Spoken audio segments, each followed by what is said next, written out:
घर और किचन का काम हम लेडीज हर रोज ही करते हैं। इन काम को कुछ टिप्स के साथ करें तो अपने लिए समय और पैसे दोनों की बचत कर पाते हैं, काम भी परफेक्ट तरीके से हो जाती है। मैं आप सबके लिए हर रोज कुछ नया टिप्स लेकर आती हूँ, जिससे कि हम कुछ नया सीखते हैं, हमारी क्रिएटिविटी बढ़ती है और अपने लिए समय पैसे दोनों की बचत कर पाते हैं। आज मैं आप सबके लिए कुछ ऐसे ही यूज़फुल टिप्स लेकर आई हूँ जो आपको बहुत पसंद आएगी और काफ़ी हेल्पफुल टिप्स है। तो चलिए देख लेते हैं। आज का पहला टिप्स है, पुराने टॉवल कई सारे घर में ऐसे बेकार पड़े रहते हैं जिसे हम यूज़ नहीं करते हैं, जैसे कहीं धागा निकल गया हो या फिर कहीं से कपड़े खिसक जाते हैं, पुराने हो चुके हैं तो बेकार पड़ा हुआ है। तो आप इसे इस तरीके से यूज़ कर सकते हैं। पहले आप टॉवल को फोल्ड कर लीजिए और इसमें आप बैंगल्स लगा सकते हैं या कड़े लगा सकते हैं जो मजबूत वाले हो। कांच का बैंगल्स यूज़ नहीं कीजिएगा क्योंकि वो टूट सकती है।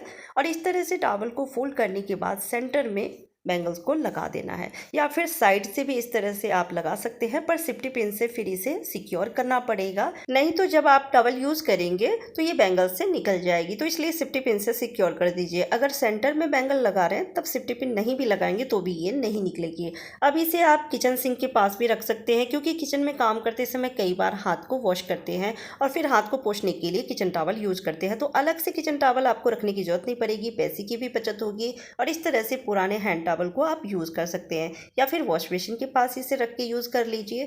कैसा लगा आपको ये टिप्स, कमेंट करके ज़रूर बताइएगा। चलिए नेक्स्ट टिप्स देख लेते हैं। टेप हम सभी अपने घर में रखते हैं, इसकी ज़रूरत पड़ती रहती है, लेकिन जब इसे यूज़ करने के लिए निकालते हैं आखिरी सिरा ढूंढने में बहुत ज़्यादा समय लग जाती है।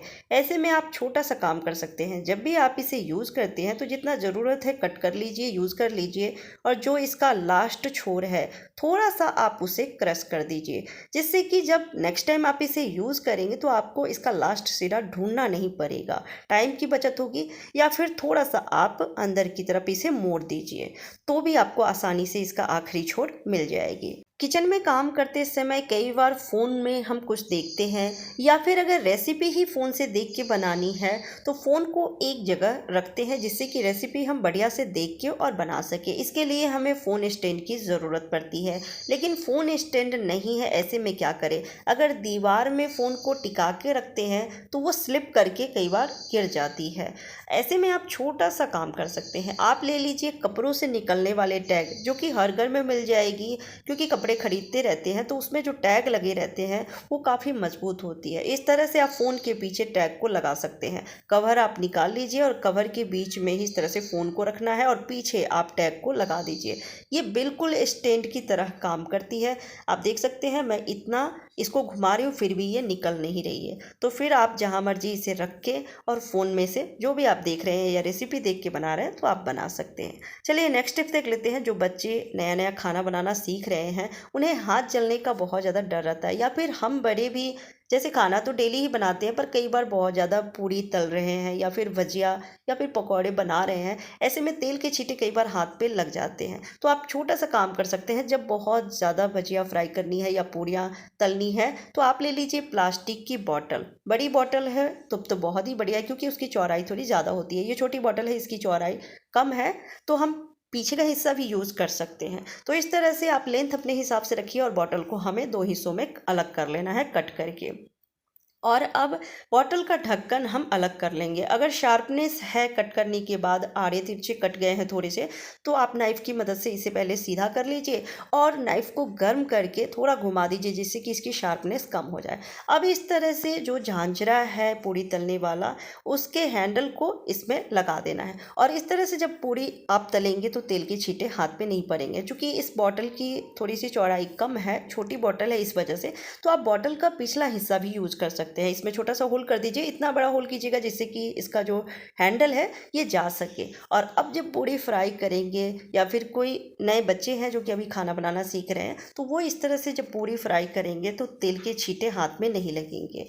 अगर बड़ी बॉटल ले रहे हैं तो आप बॉटल के ऊपरी हिस्सा को जब यूज़ करेंगे तो आपको अलग से होल करने की भी ज़रूरत नहीं पड़ेगी।